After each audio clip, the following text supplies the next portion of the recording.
તો હાલો મિત્રો, તો આજે આપણે રજા હતી તો આપણે વાડીએ આંટો મારવા આવેલા છીએ. ગઈકાલે વરસાદ હતો એટલે આપણી ઝારના ઓઘા કરેલા હતા તો એ પલળી ગયા હતા, તો એ ખુલ્લા કરવા આવ્યા છે. તો આપણે કેરી જોઈ શકો છો તમે,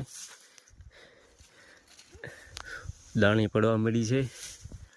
કોક આંબામાં મોર ખેરતા ભૂલાઈ ગયા તો એમાં કેરી આવેલી છે.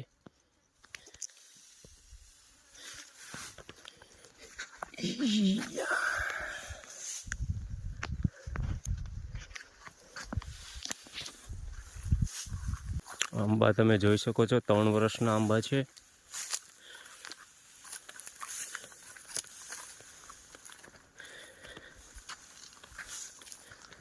આંબા અડી ગયા છે, 15 ફૂટે વાવેલા હતા.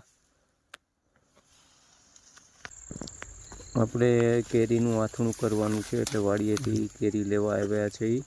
તો જય કૃષ્ણભાઈ કેરી તોડે છે. हमने